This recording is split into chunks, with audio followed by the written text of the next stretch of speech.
त्यानंतर आपण आपला वाटा सांगता की त्या विजयामध्ये भजन म्हणून ते आपला किती वाटा राहिला आणि आपल्याला आपण कशा प्रकारे त्याचं श्रेय घेत आहे. महाराष्ट्रामध्ये महाविकास आघाडीचा जो विजय झालाय तो ऑल इंडिया पॅन्थर सेनेच्या संविधान वाचवण्याच्या भूमिकेमुळे झालेला आहे.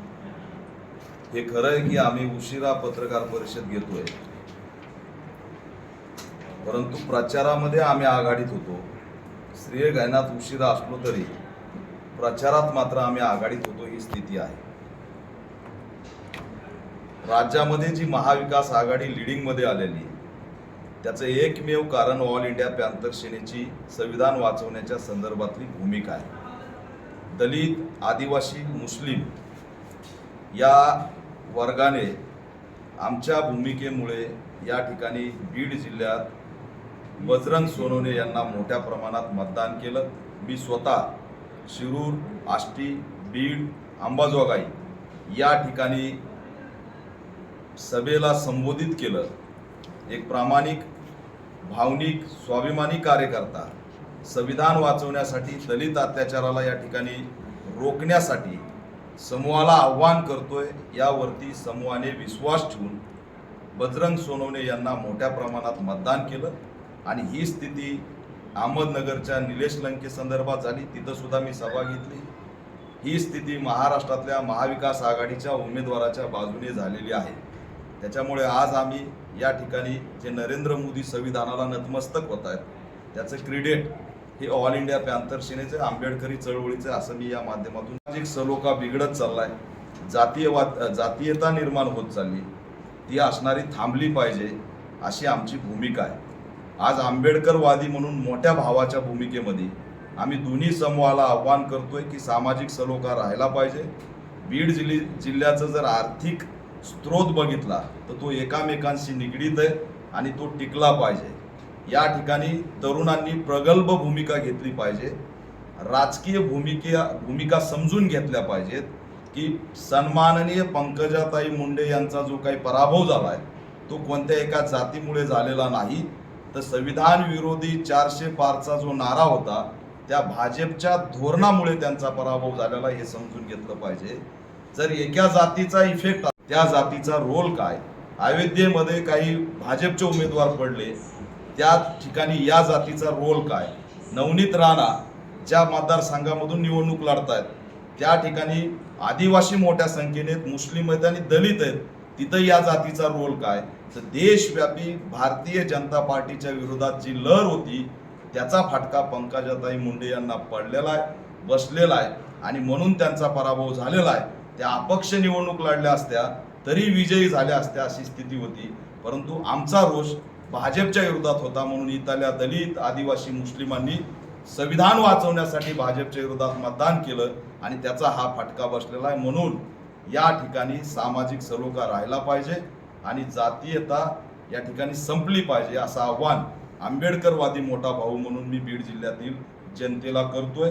दीपक भाऊ, तुम्ही आकडेवारी काढली का? म्हणजे मी तुम्हाला ज्ञात करू इच्छितो की बीड जिल्ह्याचा इतिहास राहिलेला आहे. बीड जिल्ह्यामध्ये राजकीय जरी संघर्ष होत असला तरी तो 2 जातीमधला असतो. ज्या 2 मोठ्या जाती बीड जिल्ह्यामध्ये आहेत त्याची आकडेवारी काही तुमच्यासमोर पण असेल. त्यामध्ये मग दलितांचा वाटा किती? कारण इकडे वंचितच्या उमेदवाराला 50,000पेक्षा जास्त मतं पडतात, मग ती मतं कोणाची होती आणि मग यात दलितांनी कसा हातभार? गेल्या वेळेस जर वंचितला पडलेलं मतदान बघितलं असेल तर त्याच्या 50% मतदान आजच्या उमेदवाराला झालं आणि 40% हे मतदान दलितांचं केवळ आमच्यामुळं. त्यात दीपक केदार आहे, ऑल इंडिया पॅन्थर सेना आहे, DPIचे अजिंक्य चांदे, आमच्या तरुणांच्या भूमिकेमुळे 40% दलितांचं मतदान हे बजरंग सोनवणेला झालेलं आहे. हे मी ठामपणे या ठिकाणी सांगू शकतो आकडेवारीमध्ये.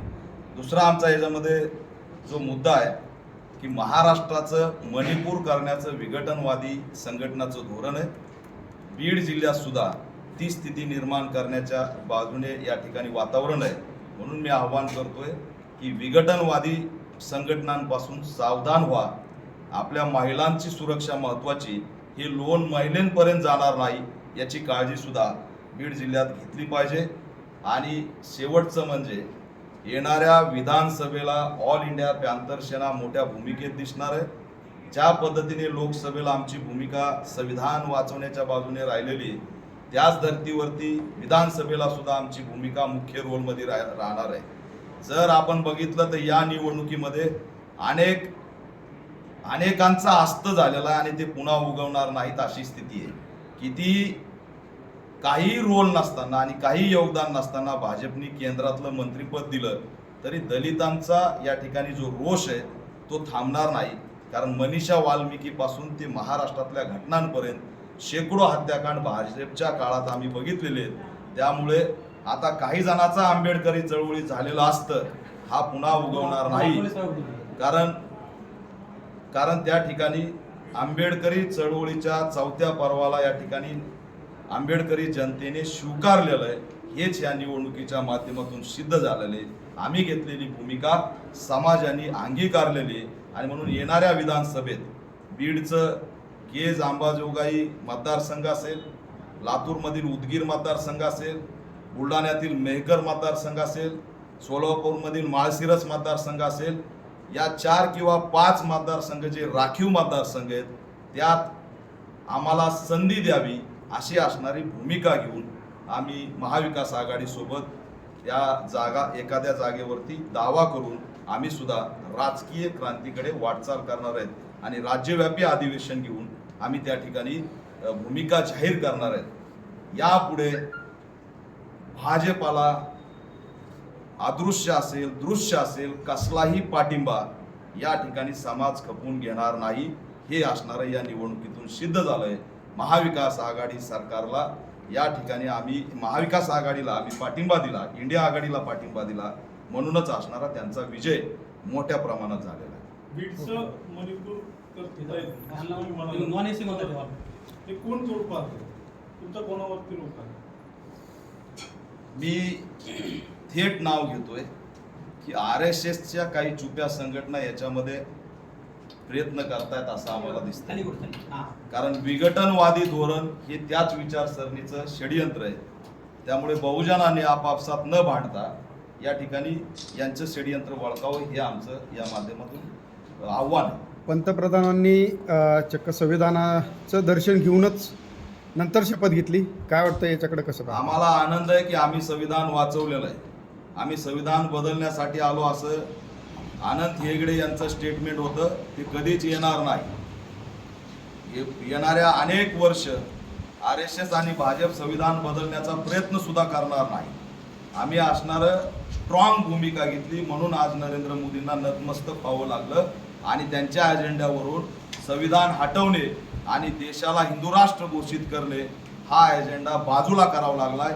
हाच असणारा आमचा आजचा विजय आहे हे सुद्धा या माध्यमातून जाहीर. ओके.